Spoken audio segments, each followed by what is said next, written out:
Okay, hello everybody, and welcome back. We're just giggling, so it's trying to just I sound like a barrel of gravel today. So we'll see Throat, how we go. throat, throat energy clearing, apparently. Throat chakra is clearing, ready for new Oh my leadership. goodness.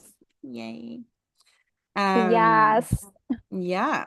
So we were just having a little drop in and talking about snakes and dragons and lotuses and all the things.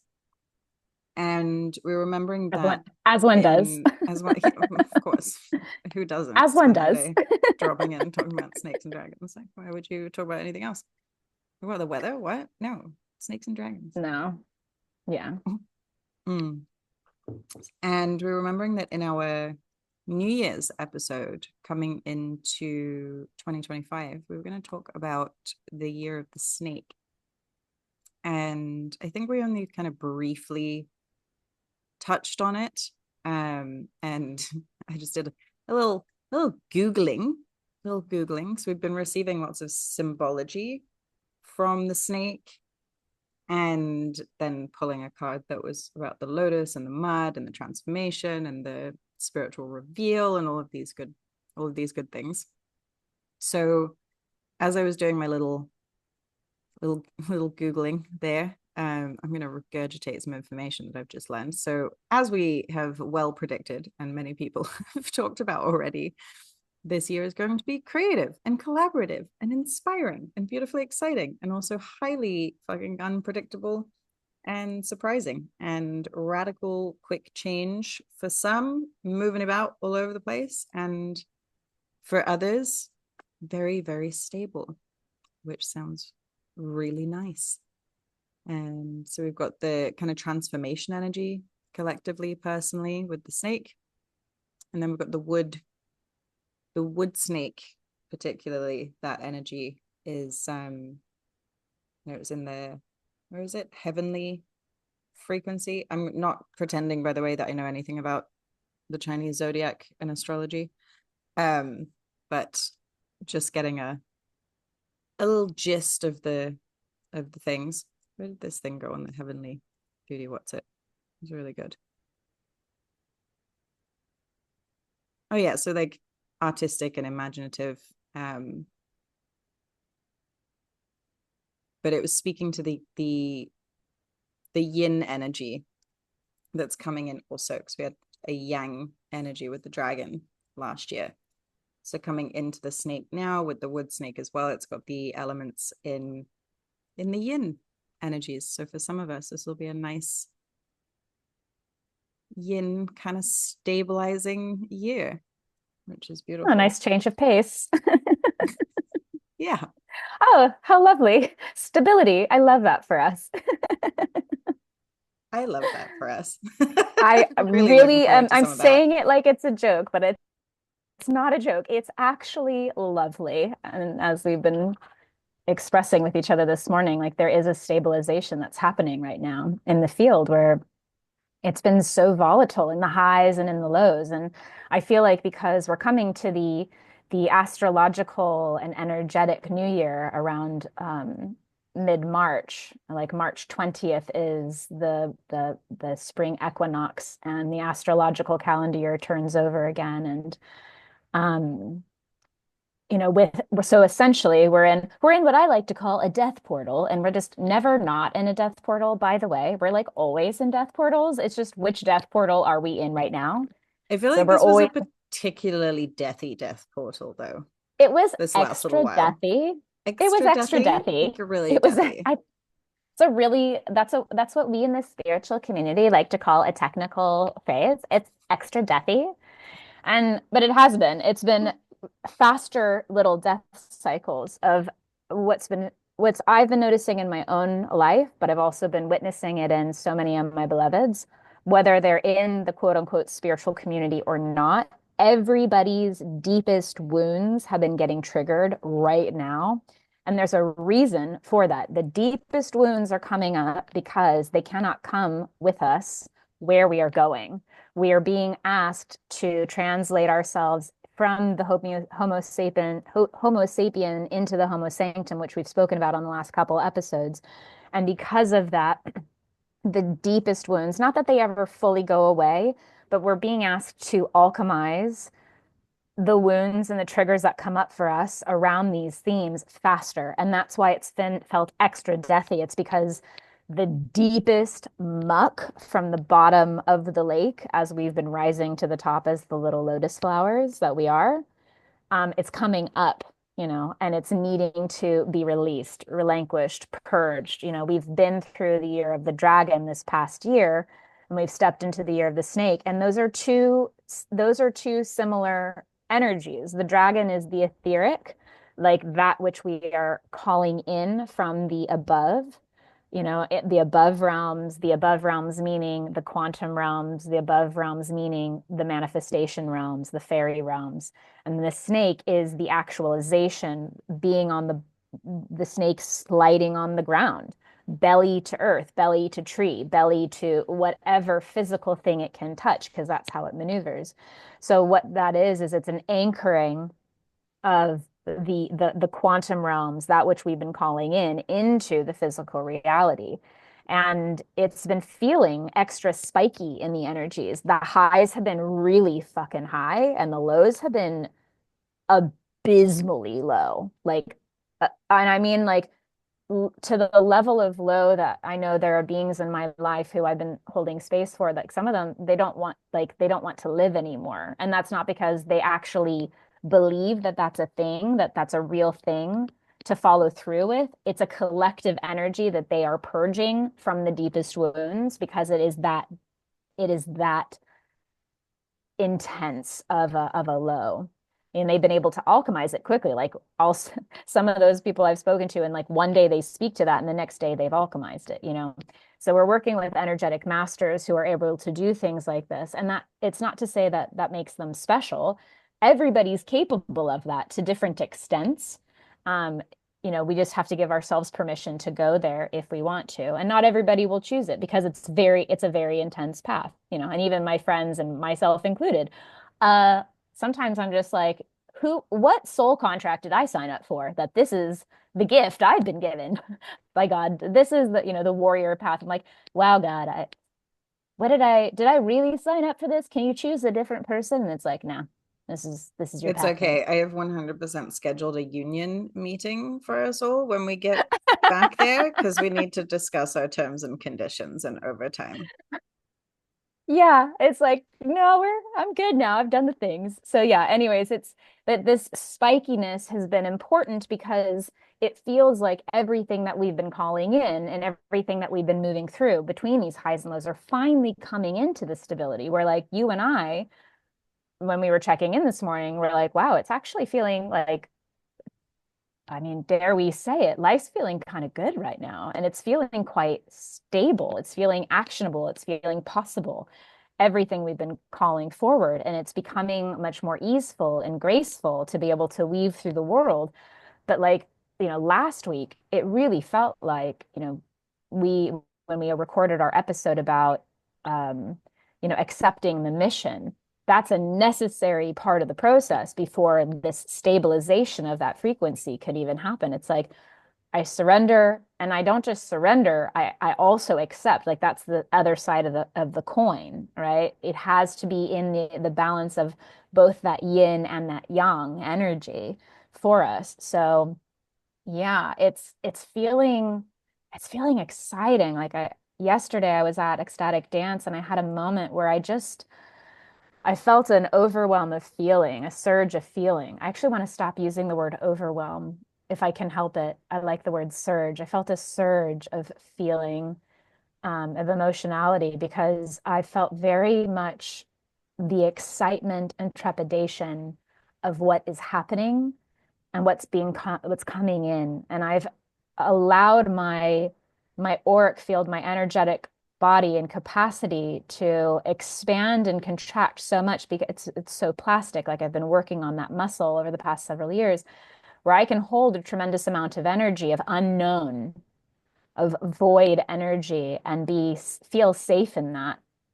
because I don't know. Like I had a sister ask me like yesterday, she goes, "Where are you going to be in July?" And I'm like, "Girl, I don't know where I'm going to be tomorrow. I don't know. I don't know any of it. I don't know what it looks like. I don't know what the mission is. I know there are certain things that will fall into place, but I keep working with the mantra, God, delight me. I'm in service. I'm here to be of service. Delight me in that, and I'm ready for the miracle because it's already here. But the stabilized energy of that miracle frequency, that's what feels exciting.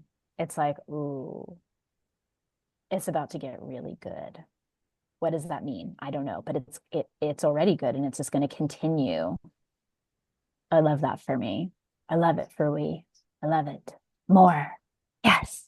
Yes. And it's funny because I'm watching all of the interwebs talk about the chaos and madness that March is going to be, that we're coming into now as we're recording this. And it's just like this, this clearing out of all of these deep wounds, the last remnants of the victim consciousness, the coming into acceptance and choosing and, actively deciding essentially to step into the mission. I fully believe that like that is the way forwards, the way through, the way to navigate. I'm looking at all the March things and I'm just, because everyone's like, there's planetary alignment and then there's an eclipse and then there's another eclipse and then there's this thing and then there's this. Like, I can't even keep track anymore. But it sounds like it's going to be a very, very transformational moment in time. But I think we get to choose like how we're going to experience that. I think coming into that place of being like, I'm actively going to choose to bring the higher realms in to my physical experience. I'm going to keep choosing that. I'm going to keep choosing that. If there's an eclipse, it's going to be so positively transformational. And I'm not going to fight with it. I'm not going to feel like I'm being dragged into it. I'm not going to feel like this is happening to me. There's an active choice to go through that portal and be awake and aware and be in line with what the energies are supporting rather than fighting against them, being like, but I want to do my thing over here and this isn't helping me, none of that kind of story that's going on. So it's feeling like we have a lot more capacity to just influence how we're experiencing life, not even just like accepting and engaging with it, but being like, no, this is how I choose to experience this. And to feel a beautiful, beautiful sense of power. And as you said, like stability around all of that. I was giggling to myself when you were saying it's all stabilizing in the physical experience. And I was like, girl, this is the first time I felt like emotionally and mentally stable in a while. Like fully, because it's just been such an incredible roller coaster. It's like, oh, very stability. What relatable. is this? Like, oh. No, I feel the same way. Like even there are things I've been confronted with, challenging things emotionally and mentally, like recently, and even though sometimes like there's a moment again where like whatever that wound or whatever that spike is, emotional spike or mental spike is, I'm able to recalibrate it much more quickly, and it's really it's important to be able to do that. And that's why this is daily practice. It's daily practice to work with the energies in these ways because it's never not happening. And it's never not happening to us. Or sorry, it's never happening to us. And I think that's an important piece that you spoke to. It's the release and the relinquishing of the victim mindset, especially when it comes like, it's nice that more and more people collectively are becoming more attuned to astrology. And like, that's one thing that I feel like Gen Z really is bringing along with them. They're like, what's happening in the astrologies? Like there's something that's happening collectively where humanity is stepping closer towards these more sacred esoteric frequencies.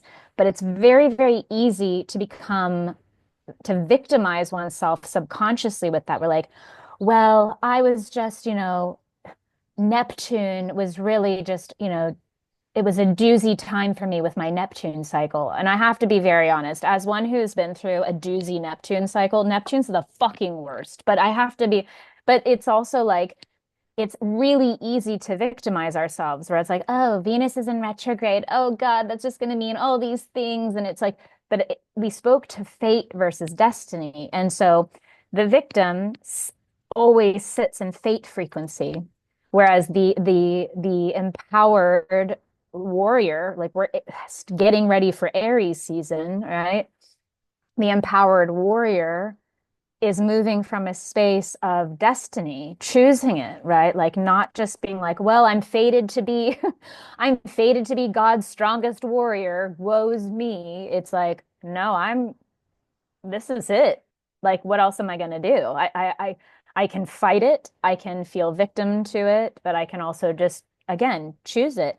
And in the choosing of it, that is where the stabilization happens. So, of course, last week when we had our episode on accepting the mission, now this week, you and I have moved into a frequency of stabilization. And it's just fucking lovely. It's like there's no other way to say it. It's like, whoa, this just feels nice. Like, and it feels peaceful. Like, I had a call with my dad this morning and he was just checking in. He knows I've been moving through a lot recently. And he's like, are you okay? Are you being taken care of? And blah, blah, blah. And I'm like, yeah, yeah, everything's good, Dad. And I don't know how to explain it because if I were to explain it, in a 3D sense of like, this is the way my life looks out on paper. And I would say a quote unquote normal person would be like, you're not well. And I'm like, no, I'm the best I've ever fucking been. And like, I don't know how to make that make sense because it doesn't to the rational brain, to the conditioned brain. But I'm not operating from that space anymore. I take a lot of pride in that. I've been deconditioning for like at least 7 years now. So it feels very balanced and stable finally, which makes sense that it would have been after 7 years, because to me, seven represents the stabilization, the harmony, the balance of all the things. So thank goddess, is all I Hmm. can say. It's so Thank goddess. beautiful. So beautiful. It's what's really dropping in there is like I think it's what we're kind of getting at and something that we can really have a little chew on, I think, is something well, okay, I'll name it first. So what we're doing is we're making the descent.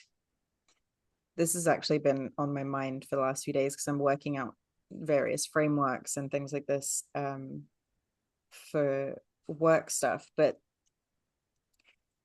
the the descent is the second half of the spiritual journey that no one's really talking about a lot. I mean, people are talking about it, but in the early stages, and especially when, like, we knew this as humankind. There are many, many, many, many teachers and traditions out there that teach this, that have spoken about this, that have, it's like chop wood, carry water. We're talking about,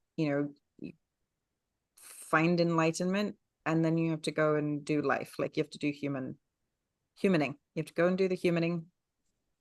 And this is the descent process, right? So for a lot of the focus for a long time was on transcendence and ascendance and moving up, moving up, moving up, becoming more spiritually inclined, becoming more soul inclined, becoming more intuitive, psychic, all of these things. And where it gets sticky and where people don't want to show up for the work, totally putting my hand up here because this was me too until I didn't want to voluntarily do it. So I got smackety smacked around the place by spirit and brought me crashing the fuck back down to earth in order that I would do my descent work. And that's been the last 6 years of this or something. And it's what we're speaking to. It's bringing the higher realms down. What I'm noticing collectively a lot online is that that seems to be conveniently forgotten now that we're talking about collective ascension. We're talking about collective evolution. And so for some magical reason, we've decided that the descent is not important. We're going to wait for some magical solar flash that's going to pop us into a 5D world. Now, I don't know if that's true or not. There's a lot of people that are reporting on this as intuitives, who it's psychics, who, you know, have seen this and they're like, okay, there's a big flash, there's a big, you know, the event, the big thing, right? Where we suddenly magically become these transparent, wobbly beings in another thing where everything is love and harmony and everything is perfect and we all love each other and we're all growing tomatoes and sharing food with each other. And all of this wonderful, wonderful stuff, which sounds really nice. Big fan of this theory. I also recognize I sat around for quite a while waiting for this to happen. I'm seeing a lot of people sitting around waiting for this to happen. My personal take on this is that, sure, anything is possible. We could totally pop into a different reality collectively. Maybe in one instant, in like a great solar flash event or 3 days or something, you know. I know enough weird shit about the spiritual realm to be like, honestly, anything is possible at this point. Nothing that weird would surprise me. And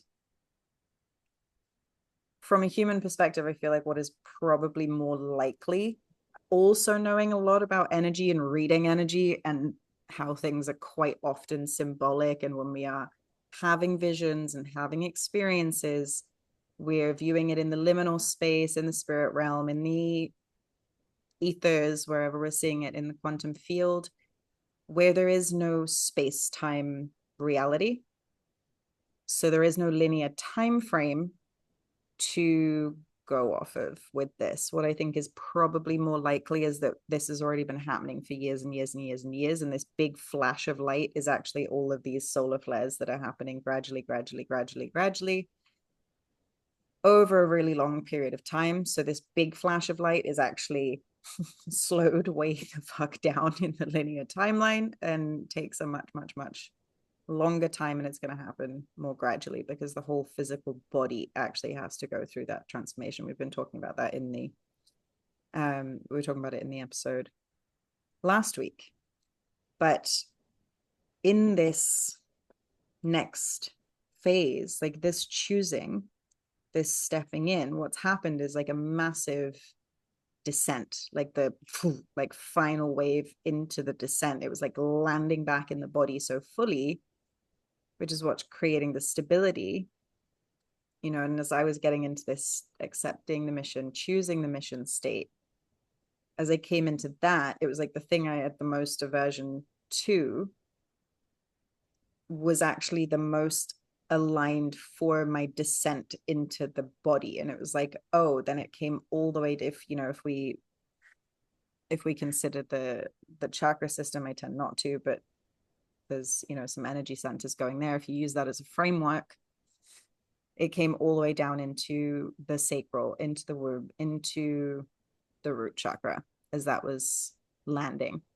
And it was like, right, so that is so deep in my body that that energy has now, you know, gone all the way up and then all the way back down again. And this is the bringing of the dragon, of the higher energies, all the way down into the physical. And that is our job. That is our role. That's actually what we're doing here. If we think we are a light worker, this year is only going to get really painful if we keep trying to bounce out to go and be with the dragon up in the flying in the out there in the ethers. It's going to get real uncomfortable real quick. That's where we're going to come into this kind of almost destructive energy, I think, which is the choice right now. It's like, do you want to ping yourself out of this, or do you want to get so deep into it that it changes every single cell of the body, that's coming into that snake. That's coming into that rebirth energy. Are you willing to get your like belly, honestly, even the belly on the ground? Like, what a metaphor for like fucking humility. Belly on the ground. Could you be any closer to the ground? Because that is where you're going to shed your skin and go through that massive, massive rebirth. So if there is anyone listening who is still in that space of being like, are we going to ascend yet? Are we there yet? Are we going to 5D yet? Are we in the new realms yet? It's like, you're it. You are it. You are the thing. You are not going anywhere except into your body, into your descent, and into your snakiness. Well, I mean, I feel rebirth. that was also beautifully said, because I think that I feel that, you know, I'm not just thinking about what you said. I feel the truth of that in the body, because I've also been experiencing that, right?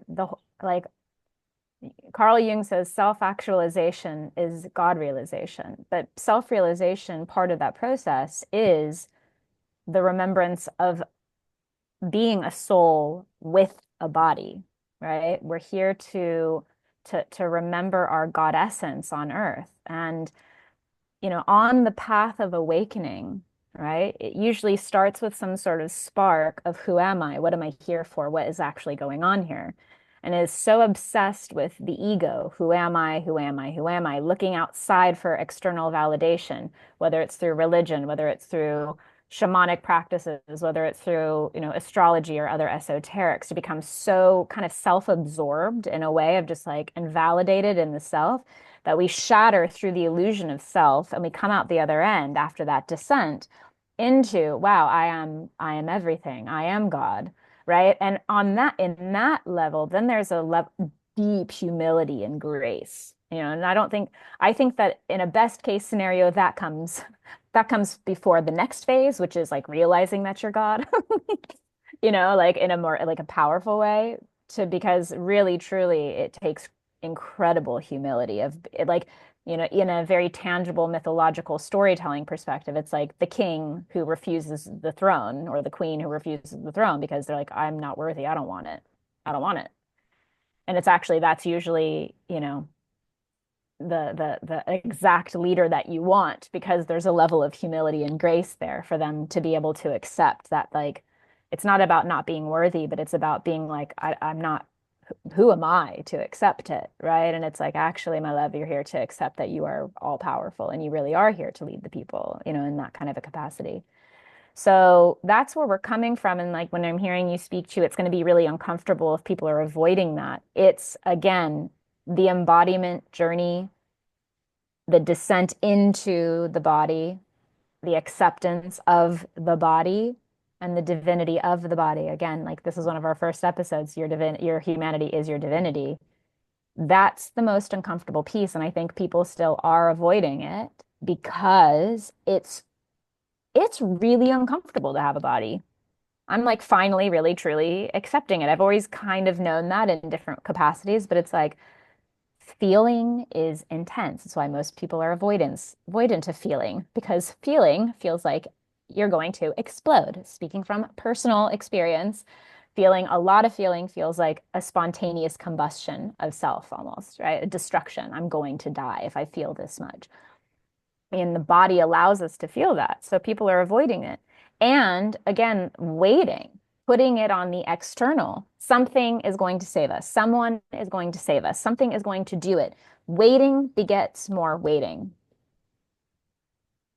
It's really that simple. So if you desire to feel stagnant and waiting, you will always continue to feel stagnant and waiting, right? Because no one is coming to save you. Like that's a myth. That's actually, it's probably connected to the Romans, but like, you know, that's a whole myth that we've been taught, that like someone is going to save you. You must wait for someone to come, right?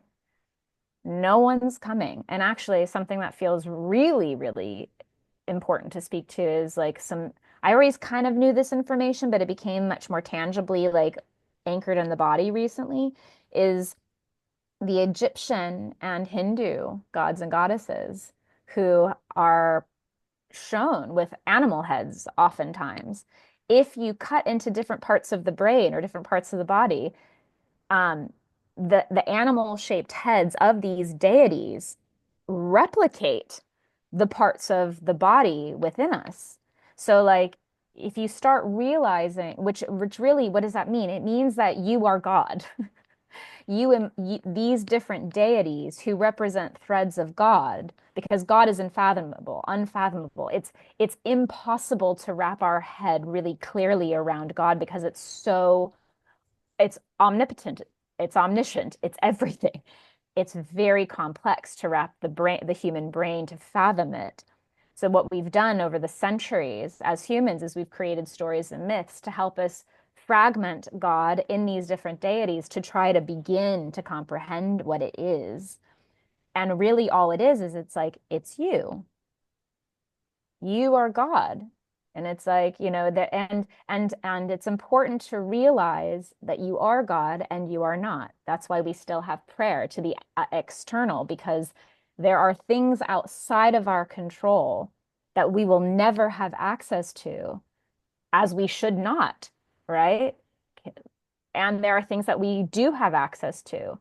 There are people who are accessing levels of God that are like rationally inexplicable. Like I have a friend, he follows different yogis and saints, and he's literally shown me videos of yogic saints in India, like materializing something out of nothing, or like materializing themselves in a spot when they weren't there. Like, and the human brain is just like, that's not possible. That's just an illusion. That's just, a David Copperfield trick. And it's like, with certain beings, it just isn't. The miracles that we've been taught from a Judeo-Christian perspective of like, Christ, turning water to wine or any of that, like those kinds of miracles are being accessed in different parts of the world because they never forgot that miracles exist. They never forgot their connection to spirit. That's always been anchored in their reality. So what's happening is, for the modern world, those of us who've forgotten our ancestral lineages because there's been genocides of our people, right? Because we've been disconnected from God, because the powers that be want it in such a way, because it helps us forget just how powerful we are. That's it. It's that time of coming back online and providing power and energy to that source within ourselves and outside of ourselves. It's both. It's always a little bit of both. And it's that remembrance that, like, when are we going to be in the 5D realms? We're already there. If you can actually find it within yourself first. The Fey realms, the other realms are always here. We just haven't had access to see them yet. But even that's been a weird experience, because as of late, I've started seeing like motion or energy in different places physically. And I'm like, oh, what was that? Was that the cat? And I'm like, that's weird. And it's not like a jump scare, like I feel scared. It's not a scary feeling. But it is a very strange feeling where all of a sudden I'm just like feeling the presence of energy and unseen realms in a way I haven't really had access to before. And dare I say it, the veil is thinning. So, that's what's happening. I I was kind of just hate all thinking the these same phrases. thing. The veil is thinning, babies. Oh my goodness. But it's like, unfortunately, that's a phrase that is real and it's a thing and it happens. And so we get to accept that as well and just choose to realize like, oh, the veils are thinning between the other realms that have always been here and that we've forgotten and that we're just remembering inside of ourselves. And now the external reality is starting to shift as well with that. So anyways, I don't know if that was related to anything that we were saying, but I'm on another planet today, so hopefully that made sense. Always perfect. Great. Always perfect. I love that you were speaking to the Egyptian gods and the remembrance that we are God, and these different like pictorial representations, right? These symbols. Like that is what we're coming into. Carolyn Mace always speaks about this. We went from tribal consciousness to individual consciousness. Now we're coming to the water bearer, to Aquarius, the one who, is the first human representation. And with that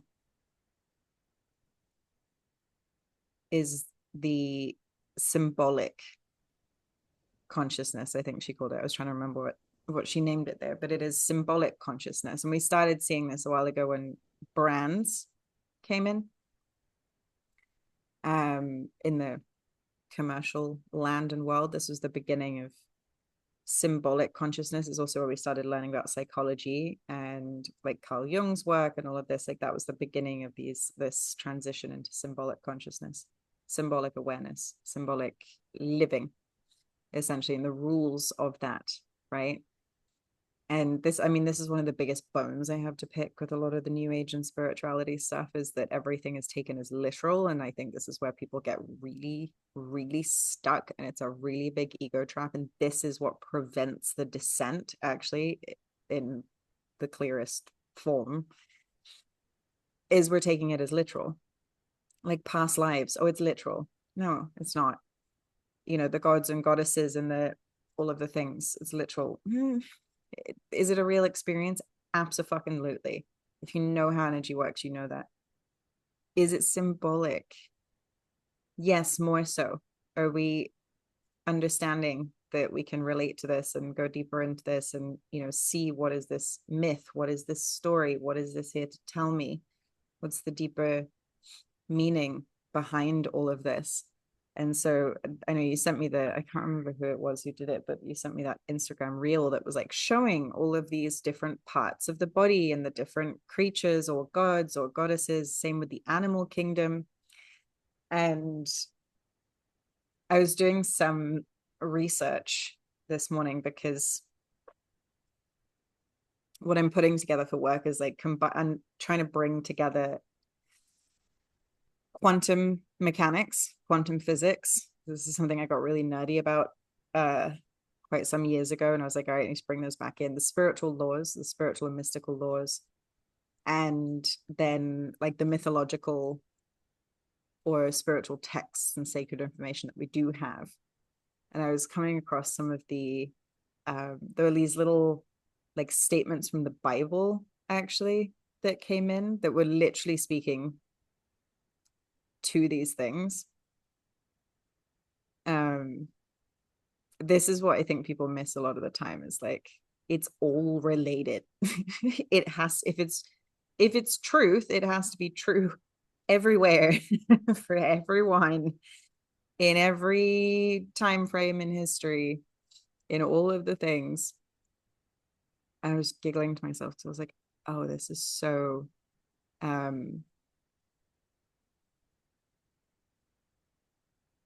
it was so incredible. Let's see if I can pull who was it?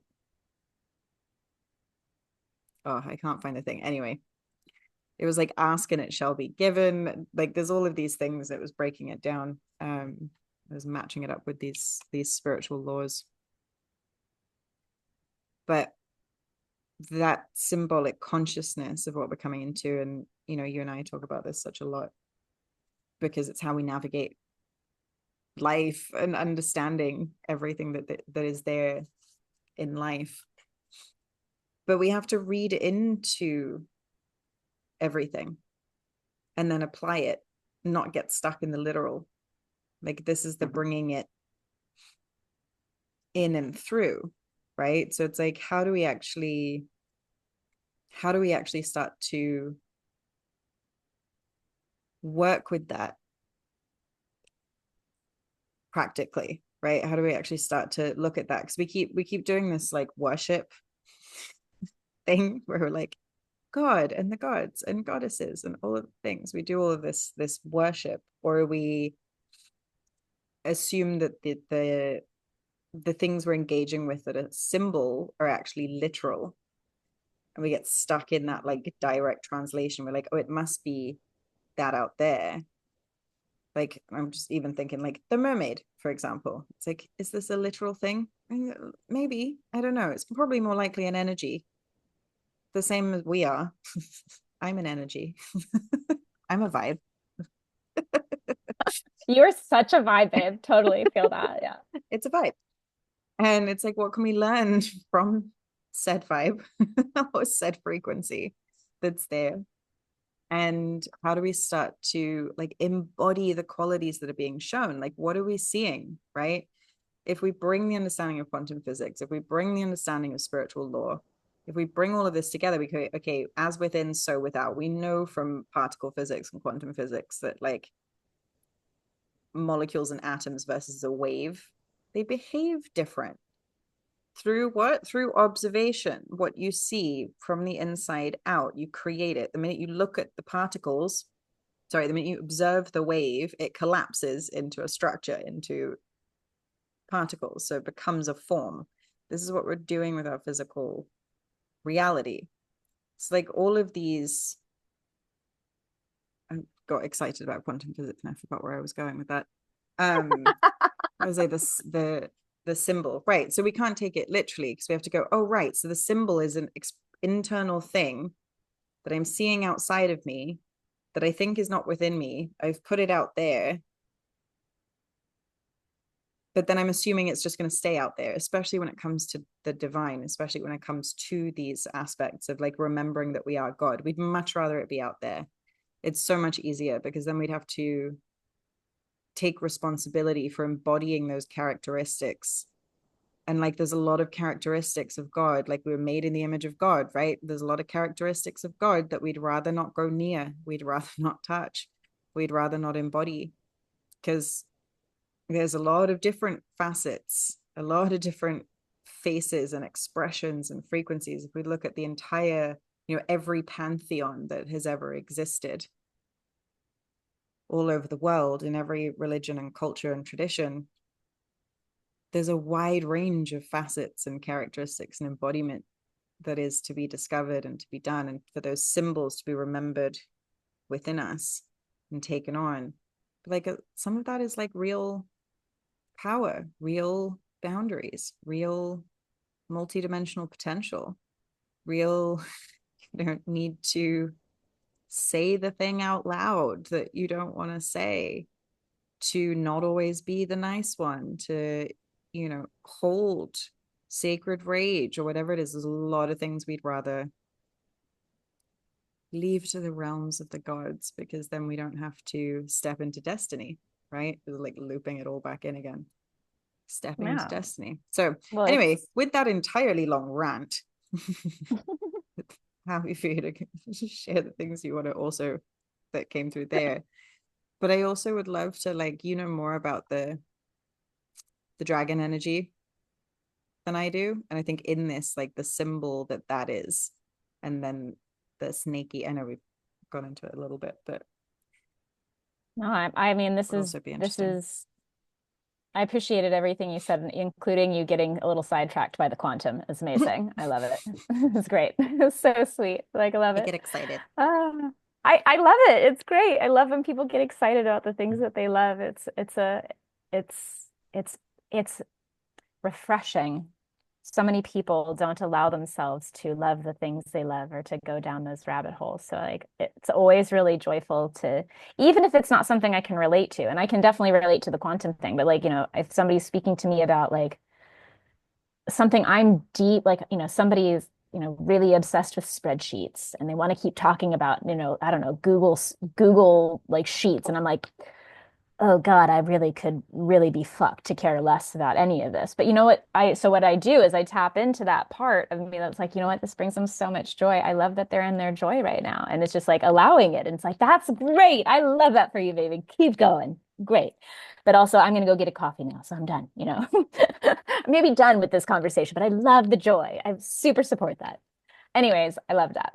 Yeah. I mean, in terms of how does one then start to actually allow the descent of the spiritual into the body?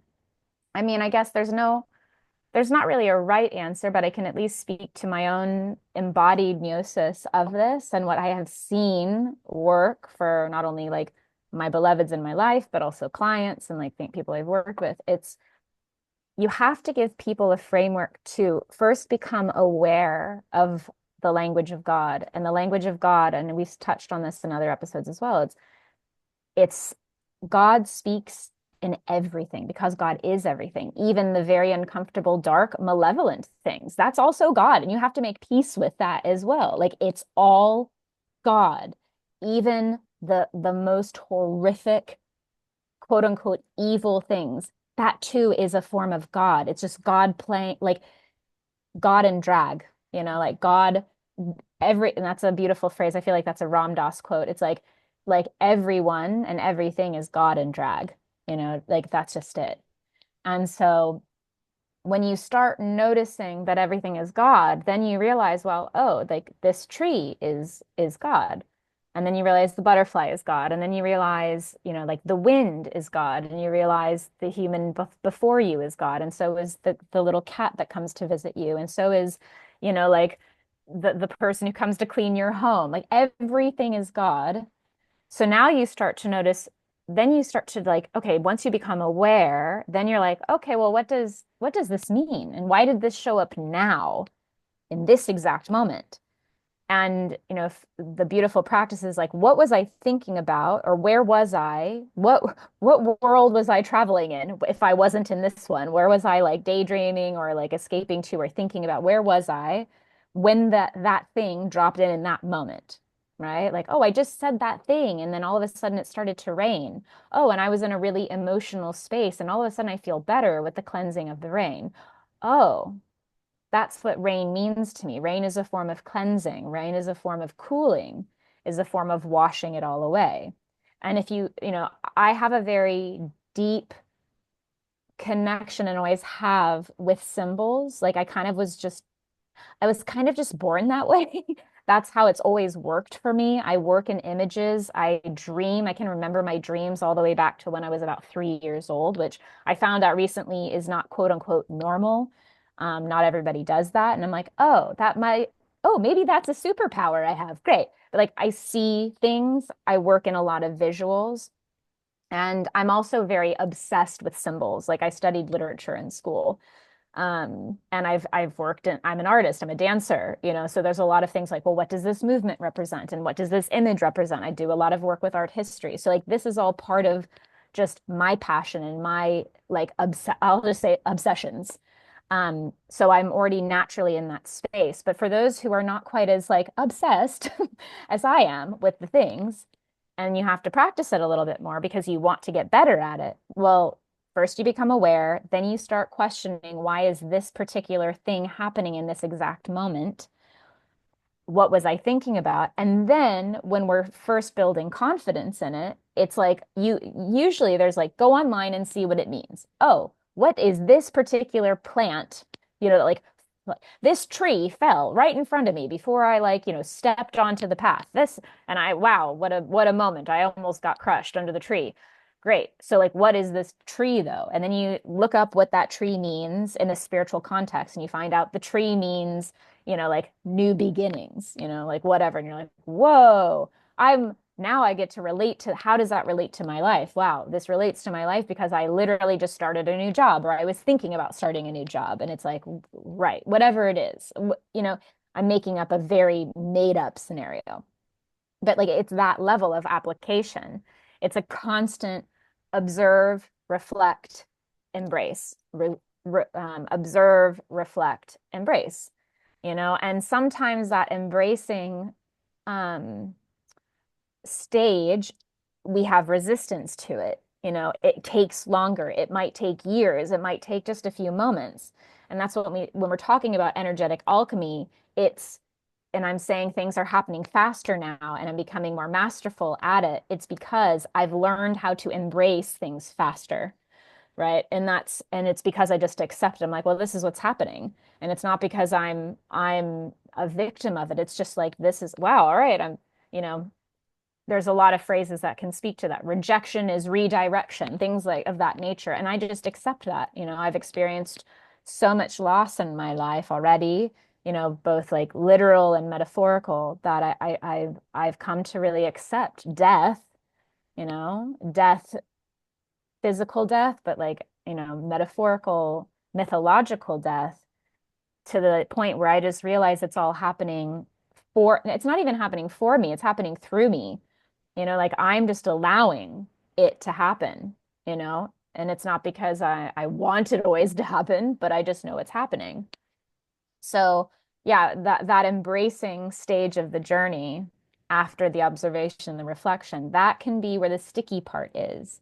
And that's where the more we practice this symbolic living and listening and co-creating and weaving with the outside world and with ourselves, it's like that infinity loop. Always, always, always. What is my output? What is then coming back in? What is the output? What is coming back in? It's a much more, this is what I mean when I say things like this is the mythopoetic way of living. People are like, what the hell is the mythopoetic? I'm like, oh, let me tell you. Well, we know what the mythological is, right? Mythological is that which is mythic, that which is of legends and gods and goddesses, of deities and storytelling, heroes and heroines. And then you've got the poetic, which is basically just God. The great paradox. Poetry is life. So what do? Is you embrace that which is romantic and poetic and God essence in this mythical way, and you embrace it as your own. And then you just realize, and this comes back to the hero and heroine's journey episode. Go back and listen to that if you haven't listened to that yet. It's embracing yourself as the living mythopoetic lead character of your life. And then you realize that you're interacting with other people that are also on that journey, and then life just becomes much more playful. Life becomes much more interesting. And there can be a layer of like, wow, I'm observing everything and everything is God, and that's fucking overwhelming. And it can be, right? Like, ooh, this particular bug landed on my hand, and then this bug flew by me, and then what does that bug mean? And what does that like? It can be crazy making. So we have to learn how to filter it as well. And so that's also the balance of like sometimes it's nice just to know that there is beauty in the world too, and that we're not alone. And sometimes that's just the lesson. It's not about the specific thing that I must know. It's like, wow, I just felt like right now, for instance, as I'm speaking, there's a beautiful, gentle breeze flowing, and I can even hear the branches. And it's like God, it feels like an embrace. And it's just like, wow, I'm not alone here. I feel embraced by spirit as I'm speaking to this.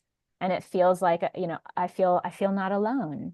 And that's enough. I don't need to be like, why is the wind picking up on this word? Like that's great. There's a space for that. And if that were energetically true for me to be paying attention to it in that moment, I trust myself deeply enough to be able to discern the thread of like, wow, God really wants me to know about what this specific thing means now. Like the other day I had a little black dog show up in my garden, and that's not normal. She's shown up twice. So it's like out of the ordinary. And usually the most out of the ordinary things that happen, it's a very clear sign message from God to pay attention, because it's out of the ordinary and part of this extraordinary mythopoetic language that God speaks to us in. But then again, God is also ordinary, and it's in the small things too. So we just have to practice and be playful in it and not grasp it too deeply. Like the grasping is what prevents energy from flowing. And it's a very easy place to be on the journey. And I raise my hand. I fully accept that I have done this before, where when I'm grasping at needing to know every single thing, what does that dream mean? Why did they respond to me this way? What does this mean? I have to know what my purpose is. I must, even just like speaking to it, like the breath is short, the body is contracted, there's tightness. And that's the last piece. And then I'll stop speaking for a moment. Um, how do you then embrace it in the body? Well, how does it make you feel in your body as you're experiencing it? And it's a really very simple thing. And I'm very grateful for my mom for this specifically. She taught my brother and I very early on to be in our bodies in ways that not everybody is given that gift from their parents, but she would be like, how does that make you feel? And where do you feel that in your body? What does it feel like in your Mm. body? Can you give it words? And that's a piece that's missing from a lot of people. Like sometimes when I work with clients and I ask that question, they literally are like, that's a crazy question. I go, it really isn't. Just nobody's asked you yet, you know, and you can be playful in that too. How does that feel? All right, well then how does that taste? And people are like, what? It's an idea. It doesn't taste like anything. I want you to imagine what it tastes like. What does it smell like? What does it sound like? You know, get into the visceral, physical experience of whatever the thing is, and then feel it.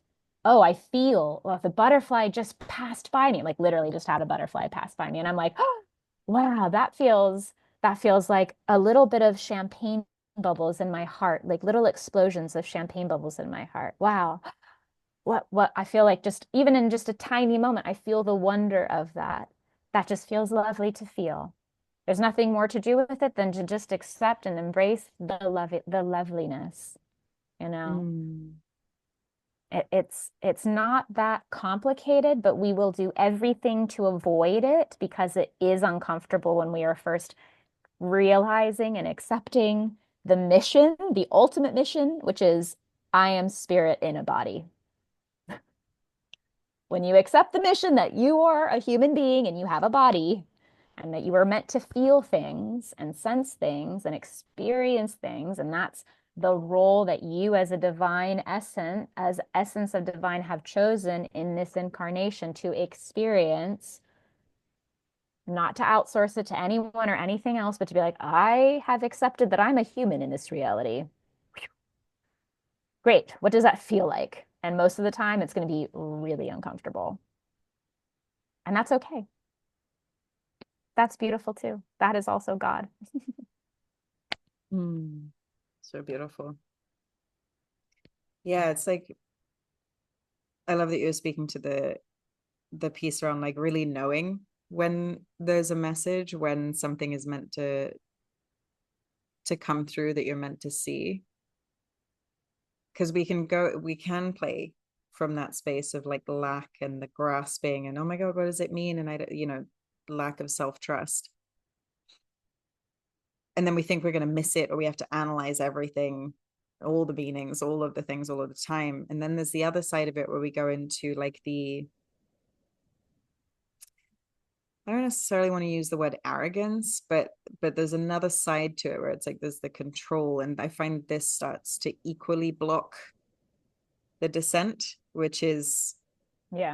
um seeing what you want to see and insisting that you're seeing what you want to see. This is, we see the message and we're like, oh, that we see, yeah, like a butterfly, where we go, oh, that's what I want to interpret. Oh, it must mean that I'm gonna $1 million is gonna land in my bank account tomorrow.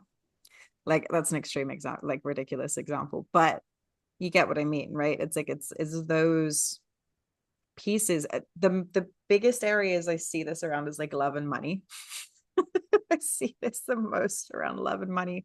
See like the tarot readings where people are like super just interpreting the things exactly the way they want to.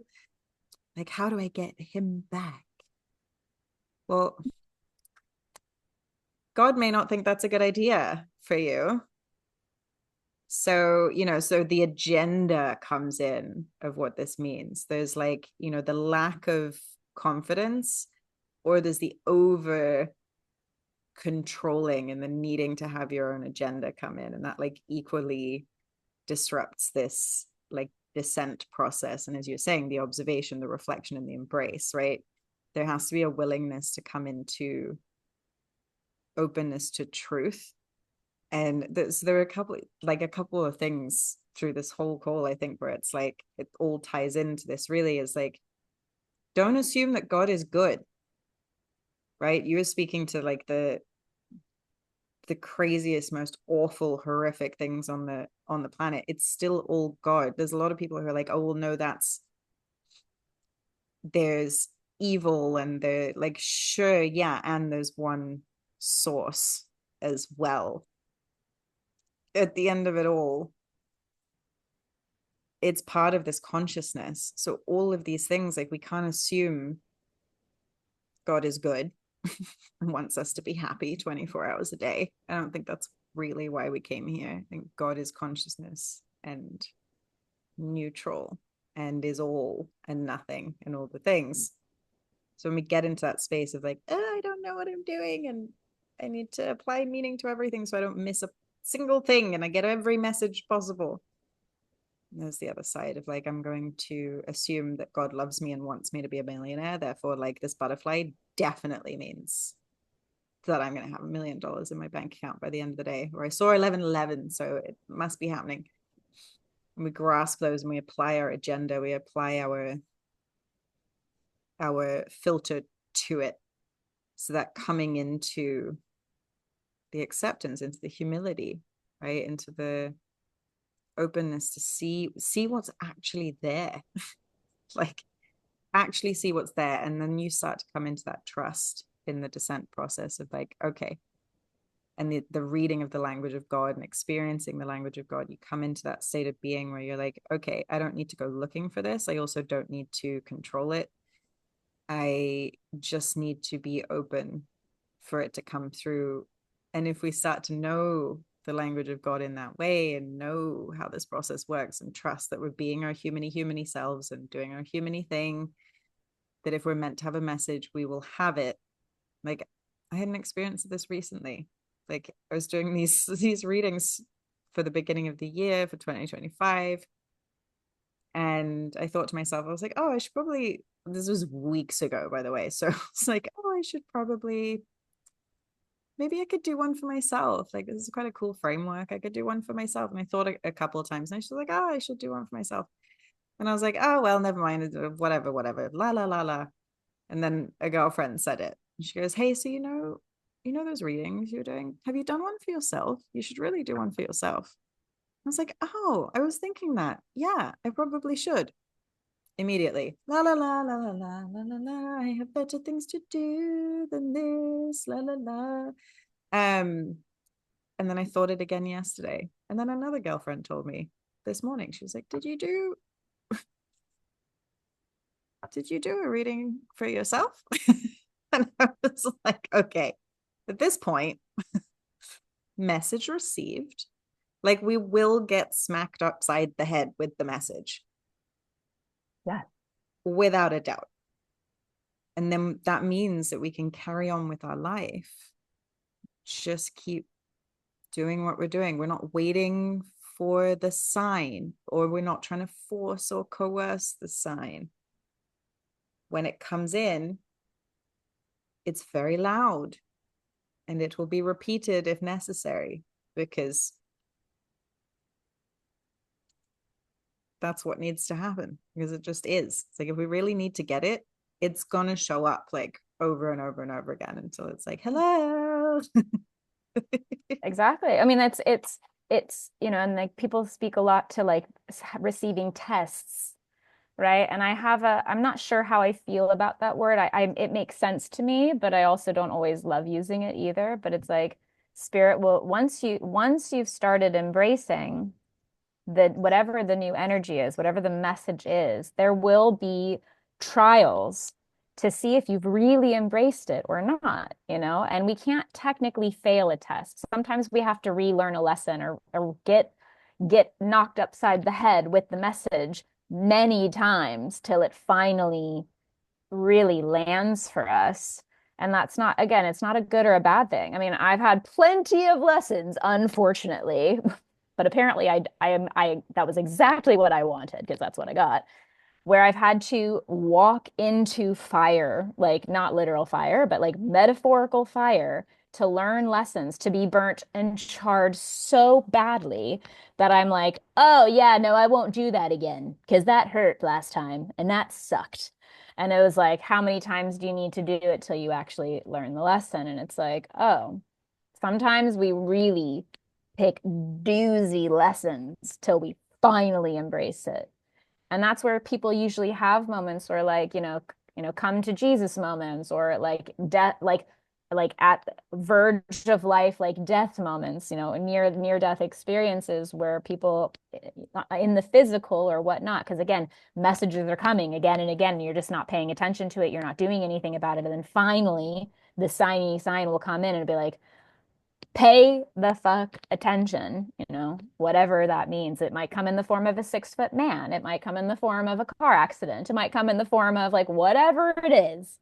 It'll come in the form. And by the way, I don't have any problem with 6 foot, tall men, but I have had a lot of doozy experiences with very tall men. So if you're a tall man listening, I adore you. And also you might be problematic.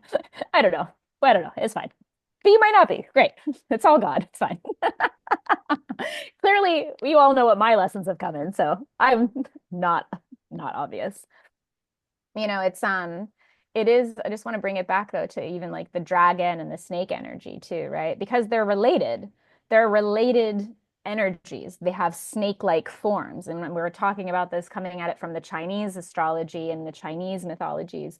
And in Chinese, visual, the dragon is much more snake-like than like I would say the European version of the dragon, which has like big legs and it's more dinosaur looking. And there's, anyways, that's another story. Anyways, I won't get into that. But there are different theories about dragons and dinosaurs. We'll save that for a conspiracy episode. That's be great. But like I would say that in general, the when we're talking about the energies of dragon and snake coming from this context, mythologically speaking, they physically look very similar, where the dragons are sweeping through the air and flying through the air. If you're having trouble visualizing that, I want you to imagine the never-ending story dragon. Like I want you to think about that. That's the dragon, right? And versus the snake, which is very, very much doing the same thing, just literally again, belly to the earth, belly to the trees, whatever it is. It's undulating, right? And it comes back to this Kundalini energy of the goddess, right? The word Kundalini is Sanskrit, and it's like the great goddess, and the word Kund is connected to goddess, and that's where we get the word cunt, right? It's come from that word, and it's like if you have a problem with that word and how it's been used in modern society and twisted, it's because it's been twisted, so we won't use it to mean bad things. There's an opportunity to reclaim that word and realizing that it's actually bringing you more deeply into connection with goddess frequency, even the one that feels more edgy and powerful. But that's the energy of dragon and snake. It's the goddess. It's goddess energy above and below, right? And we allow the flow, the undulation, the Kundalini in the body. When people are talking about having Kundalini awakenings or doing Kundalini activations, what they're talking to is the energy that is connected to the spinal cord. You have a spine that is kind of snake-like looking, dragon-like looking. This is where the Kundalini flows up and down, and this is where like the chakra system comes in, all of that, because it's about alignment. And what every major religion and philosophical, context, philosophical like ideology come into play. It's about balance. It's about harmony. So we've got now the balance between the etheric dragon realms, and we've got it with the snake-like earth realms. And where do those realms, those energies of above and below meet? They meet in the body, because we are the bridge to that, right? We are the connection to that. So we learn how to embrace them both. We learn how to take the manifestations and embody them and make them manifest. And how do you make them manifest? Well, you can dream them. It's amazing to manifest your dream life, right? It's phenomenal. Totally recommend, 10 out of 10. But then now what do you need to do? There's usually you as creator in a human body, you must do something to also make it so. It's this play and the co-creation, and just doing such a good job of promoting all of our other episodes, the Muse episode, right? That we speak to, being in co-creation with the divine. I can imagine the quantum reality manifestation, the dragon etheric realms of this bigger life and version I see for myself in the world and of being of the world. And I also see where I'm at in my current reality. My current reality is perfect as it is. And I also desire to bring that other quantum that I'm imagining, that I'm dreaming for myself, into my physical. Well, what do? Do you just sit there and keep watching Netflix and just being like, well, God's going to bring me the quantum because I've seen it. It is so. No, God wants to know that you want to actually make that quantum reality real and wants to see you taking steps to actualize it and action it into being. Otherwise, it will not happen. And you'll be continuing to sit in the waiting energy. And remember, waiting begets waiting. Action energy begets more action. Rest begets more rest, right? And so you have to learn how to dance with all of that too, because there's a time and space for all of it. Sometimes patience is the answer. Sometimes rest is the answer. Sometimes action is the answer. How do you know when it's the right time to go? You learn how to discern what all of those energies feel like in your physical body. You learn how to read the signs. You learn how to trust yourself deeply because if you can trust yourself, you trust God. If you can trust God, you can trust yourself because you're one and the same. There's no separating. So if like there was a moment I remember I was in the UK, I was having a rough time, um, as one does in a spiritual awakening journey. And I was sitting on the grass and I was crying. Shocker. I was crying and I was like, God, why would it be so? Why would this reality be so right now? And all of a sudden I this it's not a when I say I hear the voice, I'm not actually hearing a voice, but like words are coming through, right? And the words came through like, well, do you have faith in God? Do you have faith in God? And I was like, yes, I have faith in God. And they're like, okay, well, then you get to have faith in yourself and how you're handling this situation and how you're doing it. And you get to trust it all because you are God. And I was like, oh, okay, yeah, I guess that is one and the same. And then I just like laid on the earth, belly to the earth, back to the earth. And then I had like a very potent visual of being in deep connection. And there were like vines growing from the earth in my imagination, and they were coming up through my body and helping me remember what deep abundance I am, because I am goddess in form, right? And that was a moment where it just like kind of smacked me in the face and like, girl, you just get to give it all up to God. You get to surrender it deeply, knowing it's all aligning for you as is meant to.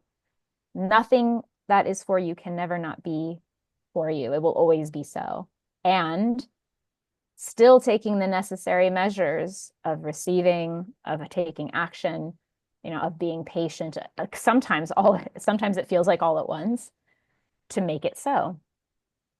But yeah, I got spiritually smacked that day in terms of like, fucking let it go, babe. If you have faith in me, you have faith in yourself, you'll be fine. And I'm like, oh, right. Okay, great. Thank you. Oh, thank goodness. So beautiful.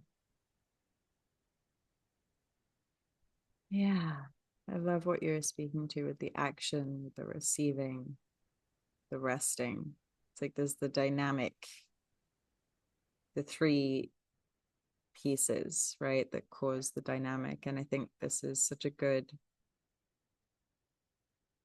it's just, I mean, it's a good foundation for anything really, but it's a great foundation for this year. Like if we're speaking to and seeing that, what is to come this year is exciting. It could be rapid change. It could be surprising and out of the blue and deeply transformational and all of the things. Like this is going to be the triple. I literally just looked at the clock and it's like the 3rd of March, so the 3rd of the 3rd, and it's 1333 1333. Oh my goodness, of course it is. Okay, so this is important when we're talking about signier signs in the language of God. Like, why would I be looking at the clock at that exact moment? This is fucking why, right? That's when we know. It's like it's very obvious.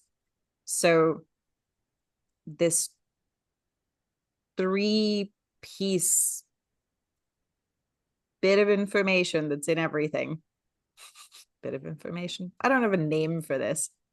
It is the thing that creates the perfect dynamic tension and movement for creation in life, is going to be the pause, the receiving, and the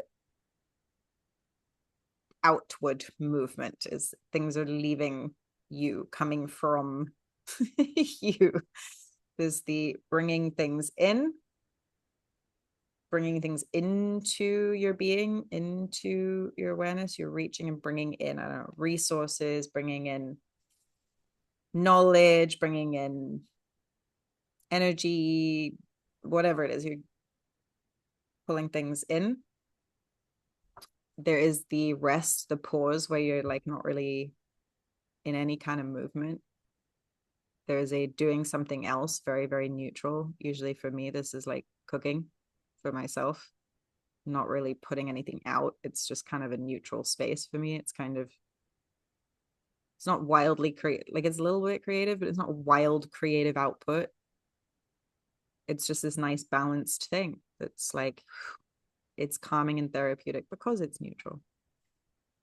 And then there is the output, when we've received, we've gathered, we've paused, metabolized, and then there's output. And those things, as you were saying, they are not linear or in necessarily like the correct order, and they may be happening all at the same time. These are energetics. These are not like steps necessarily. These are energetic states of being. And actually, the better we get at doing all three at once, the more creative, I almost want to use the word tension. I don't know if that's really correct. It's like that was propulsion, or it the word brings it tension all came in. in. Yeah. That's Okay. what I We'll was go with thinking, like very strongly when you said it. So I have to make sure you know it's tension. That's the word. perfect. Okay. So we'll use the word tension. So it brings in that dynamic, creative tension. The more and more we can hold all three of those states of being in the body, as we've been talking about, in the body, where you get the neutral and the resting and the doing, and the more quickly we can flow between these and move from one to the next, and not trying to force any particular one, but being more responsive, right? Again, this is like the language of God and the messages and the things, and sensing the energy, working with the energies of the day, the astrology, whatever it is that's coming through, being able to be flexible, be responsive from moment to moment to moment, knowing that that is how we navigate life. It's not like go, go, go, go, go, go, go, and then you need a vacation for 2 weeks to rest because you've burned yourself out. And then you're like, now what? And you're trying to sit there and receive information. It's like, I don't know what to do. It's like, this is second to second, right? It's like one moment to the next, and being able to really tightly become the embodiment of all three of those experiences. So. Well, I feel like that's probably a beautiful place to really close here, because there's a lot of things that you spoke to in that. First of all, the number three. Three is known as like a magical, mystical number. It's the number of the mystic because it's the most stable.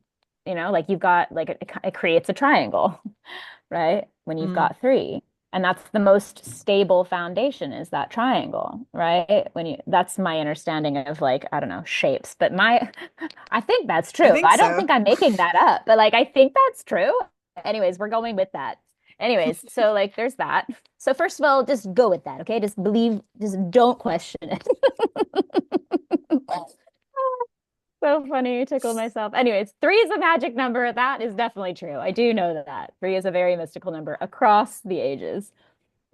So of course it would be three. And then when you start to speak to tension, like this is what we mean when we're speaking to like becoming masterful with the energies, being able to hold big energies, talking about the plasticity of the energetic contraction and expansion. You have to practice experiencing all of these to hold and work with big energy.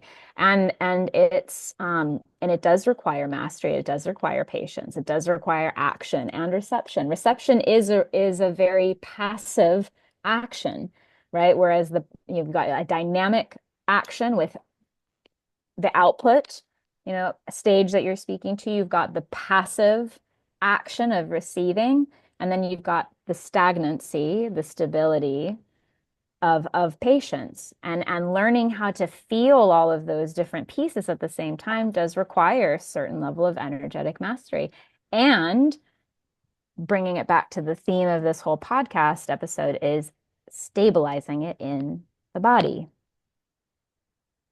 Learning how to stabilize those energies in the body requires all of these different components to really embrace it in your physicality. And if you are bypassing it, it doesn't make you bad. It just makes you uncomfortable. You can't hold that level of tension in your body yet. So you're still practicing. There's nothing wrong with that. It'll always be so. Right? Because we're always on a learning curve, always on a journey of experiencing that. And it doesn't make you behind people. It doesn't make you better than people if you can hold more tension or not. It literally just means you've given yourself permission to play with the energies and hold big energies at a certain capacity of tension. And there are some people, I mean, I have a brother who the level of tension he is comfortable in sitting in, and I know I can hold a lot of big energy. I'm very comfortable in uncomfortable energetic spaces these days because I've become so practiced at it. But the level of tension that he sits with is kind of unfathomable to me. But then I look at him and he's a big dude. He's like, he's a 6 foot, he's like over 6 foot, like man. He's a big dude. He's a bear of a man. And then you look at that and you go, wow, that man was literally built. He was literally built to hold big energies in the body. He's a big man. And that doesn't make me less powerful because I'm, a little 5'4" woman. It means the level of energy that I'm built to hold, it expresses in different ways. And I actually do think, and this is interesting, I haven't thought about this before. I do believe that our sex does help determine how the energy and the bigness of the energies that we hold play out. Because I know tiny, very powerful women, and I think because we as women have wombs and we're connected to creation energy in a completely different way, you can't judge a book by its cover and how big of energy somebody can hold. But I do believe that there are some people you look at them and you just go, damn, that person is meant to hold big energy. And that's like one of them. So we can choose it. We can sometimes just embrace that again, that's the mission. That's what we were destined for. And we can learn how to play with how that energy wants to move through us based on our sex and how we're connected to the universe in those kinds of energetic ways as well. Creation energy. I think, yeah, sorry, I'm starting a new thread, so I'm going to stop talking now, but I do feel that like apparently I thought that was important to say. So now I'm done. I'm done talking now. Beautiful. Yeah. Yeah, that feels like a whole new episode we can go into, so we can Sorry. Yeah, that was perfect to add in there, because what we were speaking to is holding the energy in the body. And that is this time, that is what we're trying to do here. That is the journey from the dragon to the snake. So moral of the story, thank you everybody for listening. Moral of the story is you are powerful. be the dragon, but also stop trying to be the dragon. Be the fucking snake. Thank you. Thank you for coming to our podcast episode. Share it with all your friends. Bye. We love you. Bye-bye. Happy Thank you. snaking. Happy snaking, See you next time. babies. Ciao.